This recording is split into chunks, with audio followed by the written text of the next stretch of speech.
Good afternoon, everyone. A little different knife here today. Actually, a lot different. This is called a Viking knife. Okay, it's called a blacksmith knife. Also, what that means is that it's kind of primitive. Actually, the whole the whole pattern and aspect of it. Uh, for those that aren't familiar with this style of knife, the handle here is all forged out of one piece of steel. Okay, this one being a vintage horseshoe rasp, which the older ones, of course, the newer ones aren't so much good for knives, but these are very high carbon steel, 1095, somewhere in that area.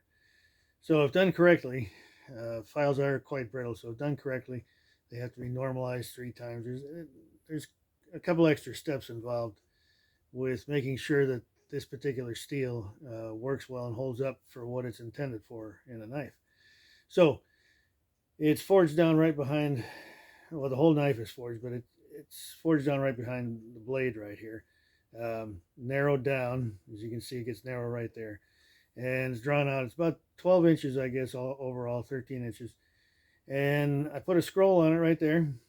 And then it wraps back again and forged down with a little loop. But this one, what makes this one different, of course, is that I've put a leather wrap around it on the handle. Okay, I've wrapped lace around other ones that I've made in the past, but this one's just a little bit different. As I say, it's got a full leather, and it's got some decorative grooving on there as well. And then I saddle stitched it right on the bottom. It actually fits really good in the hand. But again, this is a primitive knife. This is something, as I say, Viking knife. Some survival guys like to use all metal knives completely. Anyway, it's that's the whole idea, and it looks kind of cool too with the being made out of a rasp.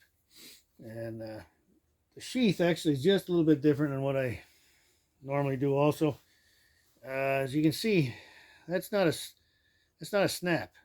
Okay, that's called a button stud.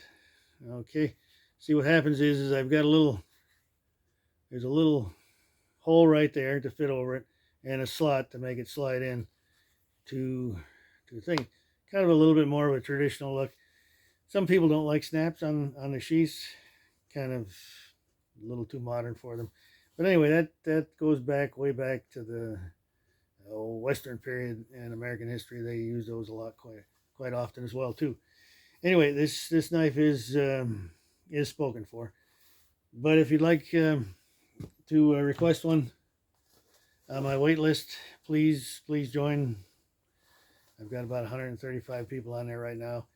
It's quite a wait, but uh, that particular knife, that style, is not offered on my site as a custom item, so that's a request only type piece. But anyway, uh, thanks again for all the activity. We've been getting tons of new subscribers. I think we just hit 300 here this morning. Not a huge amount compared to some other ones, but it's a nice milestone for us. So please like and subscribe if you would our channel here. A lot more to come. I've got a whole ton of new knives coming out, and as I say, old ones too. New videos of old patterns. And please again join the wait list if you like at furnacebrookironworks.com. Okay, thanks again for watching, and we'll catch you in the next one. Have a good day.